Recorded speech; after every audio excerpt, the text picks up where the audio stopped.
ملګرو د پهلوان چې په زور جولې ته راخېجولې دی نو څه حال یې دی که نه مړه وې ګوره یار د خندا نه بچ نه شي ښه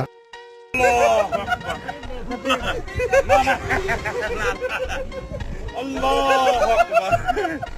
اوه هو هو او دھاڑ بساتی مرندا پر یار